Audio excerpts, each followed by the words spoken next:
Welcome to Pindar Poetry. We hope you learned something new. You start by powering down and removing the battery so the controller is dead. This prevents accidental inputs and damage. Next, flip the controller and remove the visible T8 screws while keeping them in one container. Once done, use a T6 to open the internal screws under the grip plates. This gives you access to the paddle area. Make sure to work on a flat surface with good light and lay out parts in order for reassembly. With the shell lifted, you'll see ribbon cables and paddle retainers. Handle ribbons gently to avoid tearing.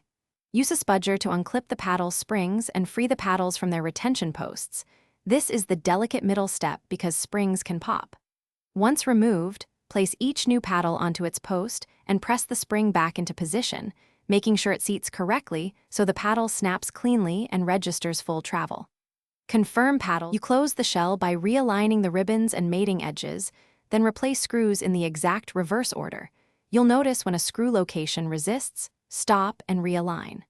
Once assembled, reinstall the battery, power on, and pair the controller. Test each paddle in the Xbox Accessories app and in a game to confirm mapping and responsiveness. If a paddle is unresponsive, make sure the spring is seated and the contact is clean, if needed. Open and reseat. Thanks for watching. Consider subscribing if we helped you.